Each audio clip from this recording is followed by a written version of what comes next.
ప్రార్థన చేసి మీ కొరకు ఒక చిన్న వాక్యాన్ని వినిపిద్దామని మీ మధ్యకు వచ్చాను. ఆ వాక్యం ఏమిటంటే ఎఫెసీ పత్రిక 3వ అధ్యాయం 20వ వాక్యం చదువుతాను, మీరు ఆలకించండి. మనము అడుగు వాటి కంటేను ఊహించు వాటి కంటేను అత్యధికముగా చేయు శక్తిగల దేవునికి యేసుక్రీస్తు మూలముగా సంఘములో తరతరములు సదాకాలము మహిమ కలుగును గాక. ఆమేన్. ఈ చోట దైవజనుడైన పౌలు గారు వ్రాస్తున్న ప్రాముఖ్యమైన మాట ఏమిటంటే, మనం అడుగు వాటి కంటే మనకు కావాలని ఊహించిన వాటి కంటే అత్యధికముగా చేయుటకు శక్తిగల దేవుడు మన దేవుడు అని ఈ వాక్య భాగంలో వ్రాయబడి ఉంది. బైబిల్లో మనం గమనిస్తూ వెళితే దైవజనుడైనటువంటి అబ్రహాం తనకు పిల్లలు లేనప్పుడు కావాలని కోరుకున్నాడు. ఈ ఆస్తికి వారసుడు ఎవడు, నా ఇంట్లో పనిచేసేవాడే కదా అన్నట్టు బాధపడిపోయాడు. కానీ దేవుడిచ్చిన వాగ్దానాన్ని బట్టి విశ్వసించి ఒక్క వారసుడిని ఇవ్వమని కోరుకున్నాడు, ప్రార్థించాడు. అలా ప్రార్థించిన తరువాత దేవుడు ఆకాశాన్ని చూసి నక్షత్రాలు లెక్కబెట్టమన్నాడు. నా వల్ల కాదు బాబు, నేను లెక్కబెట్టలేనంటే నీ సంతతి కూడా అంతమంది ఉంటారు. ప్రియమైన సహోదరులారా, ఒక్క బాబుని అడిగాడు, కానీ ఆయన ఆకాశ నక్షత్రాల వలె ఒక గొప్ప సంతతికి మూల పురుషుడిగా మార్చబడ్డాడు. అది దేవుని ద్వారా కలిగిన ఆశీర్వాదం. మనం కొన్నిసార్లు మన విశ్వాస పరిమాణాన్ని బట్టి కొంచెం అడుగుతాం, ఆయన కొంచెం ఇవ్వడు, సమృద్ధిగా ఇచ్చే దేవుడు. నా జీవితంలో నేను చెప్పుకోవాలంటే ఒకటి కాదు కదా, వేవేల సంగతులు నేను చెప్పగలను. గత 42 సంవత్సరాలు దేవునితో నాకున్న సంబంధం అలాంటిది. ఒక పాత వ్యాన్ ఒకటి ఇవ్వమని ప్రభువుని అడిగితే కొత్తదే ఇచ్చాడు. 1000 మంది పట్టే ప్రార్థనా మందిరం కావాలయ్యా అని నేను అడిగితే 25,000 మంది కూర్చొని ఒకే చోట ఆరాధన చేసే ఇదిగో ఈ ప్రార్థనా మందిరాన్ని ప్రభు ఇచ్చాడు. ఈ సంస్థలో నేను అడిగినవి చాలా తక్కువ, నేను ప్రభు దగ్గర పొందినవి చాలా ఎక్కువ. ఒళ్ళంతా గజ్జి పట్టి భార్య దూషిస్తూ ఉంటే ఒంటి మీద గోనె పట్ట కట్టుకొని ఎడారుల్లోకి వెళ్ళి బూడిద ముఖాన రాచుకొని ఏడుస్తూ, మందలు పోయాయి, ఇల్లు కూలిపోయింది, కుటుంబం అంతా చిన్నాభిన్నమైపోయింది, నా అనేవాళ్ళు ఎవరు నాకు లేరయ్యా, నా కళ్ళు కుళ్ళిపోయాయి, ఏమిటి నా పరిస్థితి ఇదంతను అని ఏడుస్తూ ప్రార్థన చేస్తూ ఉంటే, తను ఏమేమైతే కోల్పోయాడో ఆ కోల్పోయిన వాటి కంటే కూడా 2 అంతలు సమృద్ధిగా ప్రభు అనుగ్రహించాడు. దేవునికి స్తోత్రం కలుగును. కోల్పోయింది ఒకంత, ఆయన పొందింది 2 అంతలు. ఇవన్నీ గమనించిన దైవజనుడైన పౌలు, మనం అడుగు వాటికంటే, మనం ఊహించిన వాటికంటే అత్యధికముగా చేయటం శక్తి గల మన దేవుడు స్తుతించబడును గాక. ఆమేన్, ఆమేన్. అంటే ఇక్కడ హల్లెలూయా హల్లెలూయా అంటున్నారే, వీళ్ళందరికీ ఆయన ఇలా ఇస్తాడని కాదు నేను చెప్పడం. దానికి అర్హత ఉండాలి. ఏమిటి ఆ అర్హత? మీరు ఊహిస్తున్నారు ఏంటేంటో, మీరు కావాలని అడుగుతున్నారు ఏమిటేమిటో. కొందరు అవసరమైనవి అడుగుతారు, కొందరు అవసరం లేనివి కూడా అడుగుతారు. మరి అవన్నీ అందరూ పొందుతారని బైబిల్ చెప్పట్లేదు. ఆయన ఈ మాట చెప్పింది ఎవరికంటే, మనస్సును మార్చుకొని తమ పాపముల నిమిత్తమై పశ్చాత్తాపపడి తండ్రి కుమార పరిశుద్ధాత్మ నామంలో బాప్తిస్మం పొంది దేవుని బిడ్డలతో సహవాసం చేసి ఆయన సన్నిధిలో ఎలా ఉంటున్నారో, వాళ్ళ అర్హతలు ఏమిటో గమనించి వాళ్ళకి ఈ వాగ్దానాన్ని నెరవేరుస్తున్నాడు. ఒకసారి యేసు ప్రభు యెరికో నుండి మరో గ్రామానికి నడిచి వెళుతున్నాడు. అలా వెళుతున్నప్పుడు దారి ప్రక్కన కూర్చున్న ఇద్దరు గుడ్డోళ్ళు అరుస్తున్నారు, దావీదు కుమారుడా మమ్మల్ని కరుణించు. నిలిచి వానిని చూసి దగ్గరికి రమ్మన్నాడు. అంతలో ఏమైందో తెలుసా? అక్కడ ఉన్నటువంటి భక్తులంతా రై నోర్మీరా నోర్మేమని చెప్తుండే, నోర్మీరా కూర్చోరా, మతిలేనోడా కూర్చో, పెద్ద పెద్దగా అరుస్తావేంట్రా.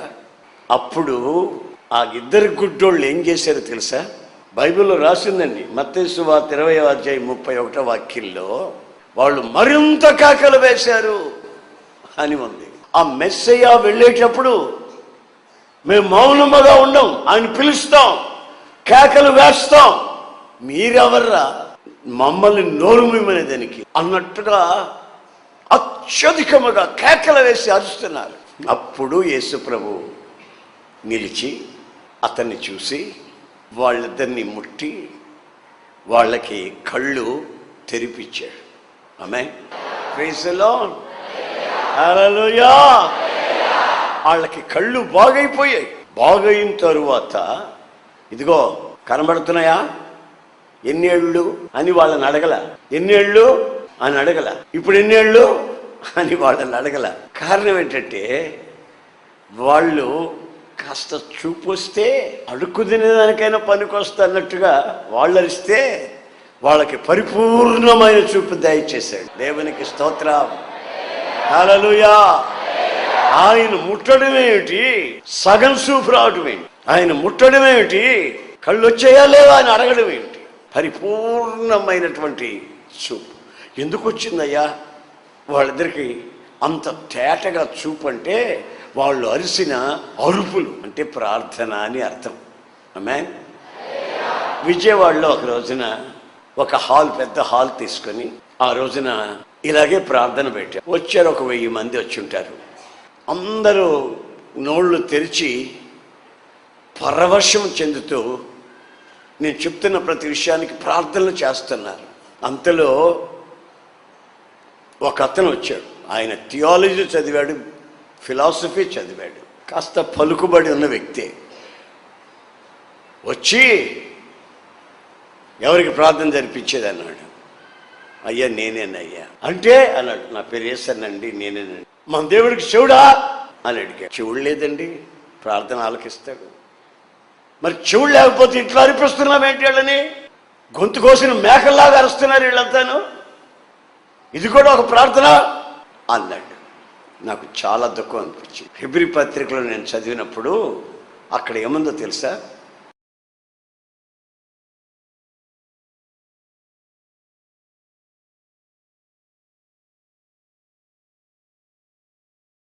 కేకలు వేస్తూ ప్రార్థన చేశాడు. దేవాలయం ఎదుట దప్పికొని వారులారా నా దగ్గరికి రండి, నేను ఉచితముగానే మీకు నీళ్లు ఇస్తాను, ఈ నీళ్లు త్రాగిన వారు మరెన్నటికీ దప్పికొనరు అని ఆయన బిగ్గరగా అరిశాడట. ఆ పండుగ ఆఖరి రోజు అని బైబిల్ చెప్తుంది. మరి ఈ ప్రభుత్వుడు ఏమన్నాడో తెలుసా? యేసు ప్రభుకి చెవుడా. గమనించండి, మనం ఎంతగా ప్రార్థన చేస్తామో అంతగా ఆయన మన జీవితాల్ని ఆశీర్వదించుటకు ఆయన సిద్ధముగా ఉన్నాడు. ఆయన పిలవాలి. ఆమేన్, హల్లెలూయా, హల్లెలూయా. మనం ప్రార్థన చేస్తే మన కులస్తులు ఏమనుకుంటారు? మనం ప్రార్థన చేస్తే మనతో వచ్చిన వాళ్ళు పెద్ద భక్తురాలు అని అనుకొని పరిహాసం చేస్తారేమో. మనం ప్రార్థన చేస్తే పరిస్థితులు ఎలా ఉంటాయో, క్రిస్టియన్స్ అనుకొని మన పిల్లలకి పెళ్ళిళ్ళు కావేమో అని అనేక మంది అనేక రకాలుగా ప్రార్థన చేసేటప్పుడు మౌనముగా వాళ్ళు కొనుక్కుంటున్నారో ప్రార్థన చేస్తున్నారో తెలియనట్టుగా రహస్యంగా క్రీస్తుని ఒప్పుకోకుండా క్రీస్తుని మన ప్రార్థన ఏం చేయాలంటే నిలబెట్టాలి. ఆయన దృష్టి మన మీదగా మరలాలి. మనం అడిగింది చూపు, ఆయన ఇచ్చేది తేటగా చూసే చూపు. దేవునికి స్తోత్రం, హల్లెలూయా. ఇంకొక వాక్యాన్ని మీకు నేను చూపిస్తాను. ఆ వాక్యం ఏమంటుందంటే, ప్రార్థనలో నీవు కన్నీళ్లు విడిచే ఆ పరిస్థితిని నీకు చూపుతుంది. కొరింథీ 2వ పత్రిక 2వ అధ్యాయం 4వ వాక్యం. దైవజనుడైన పౌలు యొక్క మనస్సులో ఉన్న ఆలోచన చెప్తున్నాడు. మీ ఎడల నాకు కలిగి ఉన్న అత్యధికమైన ప్రేమను బట్టి ఎంతో కన్నీళ్లు విడుస్తున్నాను. దైవజనుడు చెప్తాడు సంఘానికి, మీ నిమిత్తమై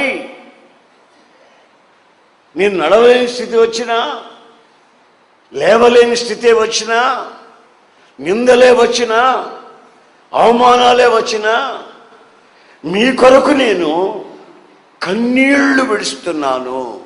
విస్తారమైన కన్నీళ్లు. ఎందుకంటే మనం విస్తారమైన ఆశీర్వాదాలు పొందాల్సిన వాళ్ళం. అడిగింది కొంచెమేనండి, మనం పొందబోయేది విస్తారముగా. కనుక దానికి అర్హత ఏమిటంటే నీ కళ్ళు విస్తారమైన కన్నీళ్లమయమై ఆ కన్నీళ్ల ప్రార్థన నీలో ఉండాలని పలుసార్లు ఆయన పిలవడం, ఆ పిలుపులో కన్నీళ్లు, ఆ పిలుపులో నీ కోరికను చెప్తావు. మరొక చోట రాయబడింది ప్రకటన గ్రంథంలో, ఏమని తెలిసిన, నీ కన్నీటి ప్రతి బాష్ప బిందువుని నేను తుడుస్తాను. ఆమేన్, హల్లెలూయా. విడిచే కన్నీళ్ళని నీ భార్య తుడవడం కాదు, నీ పిల్లలు వచ్చి తుడవడం కాదు, నేనే వచ్చి నీ కన్నీళ్ళని తుడుస్తాను. కారణం, ఆ కన్నీళ్లు అంత విలువైన కన్నీళ్లు.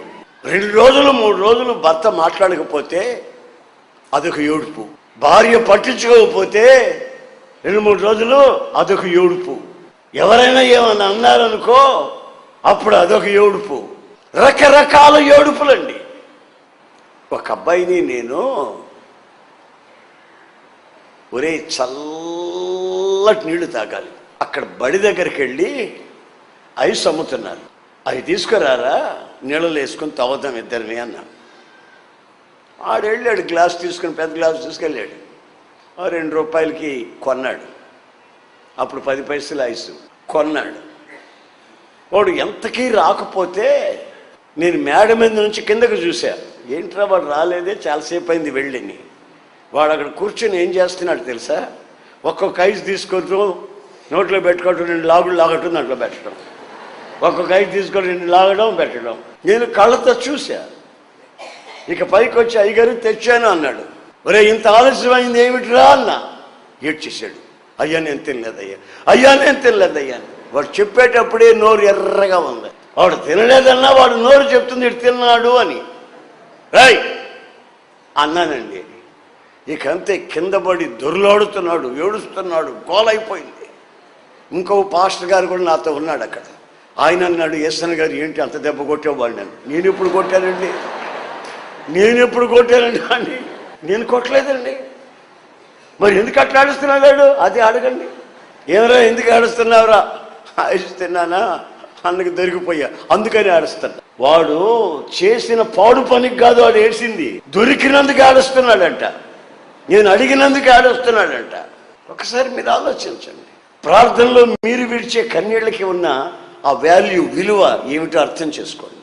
ఒక్కొక్కసారి సంఘమును గురించినటువంటి ఆ భారం నాకు వచ్చినప్పుడు నాకు తెలియకుండానే కన్నీళ్ళు వస్తాయి. సంఘం యొక్క భారం వచ్చినప్పుడు, నేను కోరుకున్న ఆస్తి నాకు రాలేదని కాదు, కన్నీళ్ళకి ఒక విలువ ఉంది. ఆ కన్నీళ్లు ఎలా విడుస్తామో ప్రభు సన్నిధిలో, ఆ కన్నీళ్ళకి ప్రతిఫలం. సంఘాన్ని గురించి ప్రాణప్రియుడైన యేసయ్య అంటాడు, నా ప్రియురాల సుందరవతి, నీ కళ్ళు గువ్వ కళ్ళు లాగా ఉన్నాయి, అంటే పావురపు కళ్ళులాగా ఉన్నాయి అని. పావురపు కళ్ళను మీరు చూడండి, గువ్వ కళ్ళను మీరు చూడండి, ఎప్పుడు కంటి నిండా నీళ్లు ఉంటాయి. మీ కళ్ళు విస్తారమైన కన్నీళ్ల చేత నిండిన కళ్ళుగా ఉండాలి. ఈ మధ్య ఒక అబ్బాయి నా దగ్గరకు వచ్చాడు, యేసన్న గారు నాకు పిల్లలు లేరు, ప్రార్థన చేయన్నాడు. నేను చేస్తా ఉంటే అనవు కావల పిల్లలు పుడితే ప్రార్థన చేయి అన్నాడు. ప్రార్థన అయిన తర్వాత అడిగా, ఏమిటో నువ్వు మధ్యలో కావల పిల్లలు అంటున్నావు అని. అదే మగపిల్లడు పుడితే ఆడపిల్ల కావాలంటుంది, మళ్ళీ ఆడపిల్ల పుడితే మగపిల్లడు కావాలంటుంది, ఇద్దరు ఒకేసారి పుడితే ప్రార్థన చేయండి. నాకు నవ్వొచ్చింది. అంటే దేవుని యొక్క మాట కూడా అలాగే ఉంది. నీవు ఊహించిన దానికంటే, నీవు ఆశించిన దానికంటే, కోరుకున్న దానికంటే అత్యధికముగా చేయటకు శక్తి గల దేవుడు మన దేవుడు. ఆమేన్. నువ్వు ఎలాగ ఆయన్ని పిలుస్తావో, ఎలా ఆయన దగ్గర కోరుకుంటావో, ఏ విధంగా ఆయన దగ్గర కన్నీళ్లు విడుస్తావో, ఆ విషయాన్ని అంతటినీ ఆయన క్షుణ్ణంగా నీ జీవితంలో ఆలోచించి అడిగిన దానికంటే ఎక్కువగా చేయాలని ఆయన ఆశపడుతున్నాడు. దేవునికి స్తోత్రం కలుగునుగాక. జబ్బు చేసి సావు బ్రతుకుల మధ్యలో ఉన్నాడు. ఆయన పేరు హిజ్కియా. ఆ హిజ్కియా రాజు మంచం మీద పడుకొని కన్నీళ్లు పెట్టి ఏడ్చాడట. దేవుణ్ణి కోరుకున్నాడట, అయ్యా నా ఇల్లు నేను చక్కబెట్టుకుంటాను, నా మొర ఆలకించయ్యా, నీ దృష్టికి ఏదైనా నేను పొరపాటు చేస్తుంటే క్షమించు బాబు, నీవు నన్ను చూస్తూ ఉన్న దేవుడివి, నీకు మరుగై నేనేం చేయగలయ్యా అని పశ్చాత్తాప్తుడై ఏడ్చాడు. హిజ్కియా, నీ కన్నీళ్లు నేను చూశాను. ఆయన కన్నీళ్లు చూస్తాడు, ఆయన కన్నీళ్లు తుడుస్తాడు, ఆయన మన కన్నీళ్లలో ఉన్న విలువని గుర్తిస్తాడు. ఆమేన్, హల్లెలూయా. ఆయన దగ్గరికి వచ్చిన వాళ్ళు ఆయన నిలబెట్టాలా. ఆమేన్. ఆయన చూపు నీ మీదకి మరలించుకోవాలా. హల్లెలూయా. ఆయనకి విజ్ఞాపన చేయాలి. హల్లెలూయా. నీ విజ్ఞాపనలో కన్నీళ్లు కనబడాలి. హల్లెలూయా. ఆయన చేత్తో కన్నీళ్లు తుడవాలి. హల్లెలూయా. నీ ప్రార్థన ఆలకించాను, నీ ఆయుష్యాలు పొడిగిస్తానని ఆయన దగ్గర వాగ్దానాన్ని పొందాలి. కనుక నా ప్రియమైన సహోదరులారు, ఇదిగో నా రెండు చేతులు దండం పెట్టి మీకు చెప్తున్నా, ఆయన సన్నిధిలో నీవు ఏదో ఒక ప్రత్యేకతని అనుసరించి అనుభవిస్తూ ఆయన దగ్గర నుంచి పొందే ఆ మహిమగల ఆశీర్వాదాన్ని, ఆయన వాగ్దాన పరిపూర్ణతని నువ్వు మెండుగా నిండుగా అనుభవించాలని లేఖనాలు హెచ్చరిస్తున్నాయి. తలల వంచండి, ప్రార్థన చేసుకుందాం. ప్రేమగల తండ్రి, ప్రభువా నీకు స్తోత్రములు చెల్లిస్తున్నాను. నీ బిడ్డలు నీ సన్నిధికి వచ్చి సవినయంగా నీ వాక్యం ఇంతవరకు విన్నారు ప్రభువా. నీ వాక్యం చేత అనేక మర్మాలు మీరు బోధించారు. అందుకు మరొకసారి మీకు స్తోత్రములు చెల్లిస్తున్నాను. ఏ ఒక్క కుటుంబం కూడా వ్యర్థము కాకున్నట్లు మీరే మీ ఆలోచన చేత నీ ప్రజల్ని నింపినందుకాయ స్తోత్రములు. ఇప్పుడు నీ సన్నిధిలో ప్రార్థన చేస్తున్నటువంటి ప్రతి ప్రార్థనని మీరు ఆలకించి, ప్రార్థించిన వాటికంటే ఊహించిన వాటికంటే అత్యధికంగా చేయుటకు శక్తిగల దేవుడు అని మరొకసారి ఈ కుటుంబంలో రుజువుపరచుకోమని వేడుకుంటున్నాను. మరి యవనస్తులని బిడ్డల్ని మీ చేతుల్లో సమర్పిస్తున్నాను తండ్రి. అనారోగ్యంతో బాధపడుతున్న వాళ్ళని మీ చేతుల్లో సమర్పిస్తున్నాను ప్రభువా. ఏ ఒక్కరిని కూడా మీరు విడిచిపెట్టే దేవుడు కాదని వ్రాయబడి ఉన్నందుకాయ స్తోత్రములు. ఏ విధం చేతనైనా ఈ బిడ్డల జీవితాల్లో ప్రారంభించిన పనిని పూర్తి చేసి నీ మహిమగల రాకడ కొరకై ఒక్కొక్కరిని సిద్ధపరచమని నజరేయుడైన యేసు నామములో అడుగుచున్నాను తండ్రి.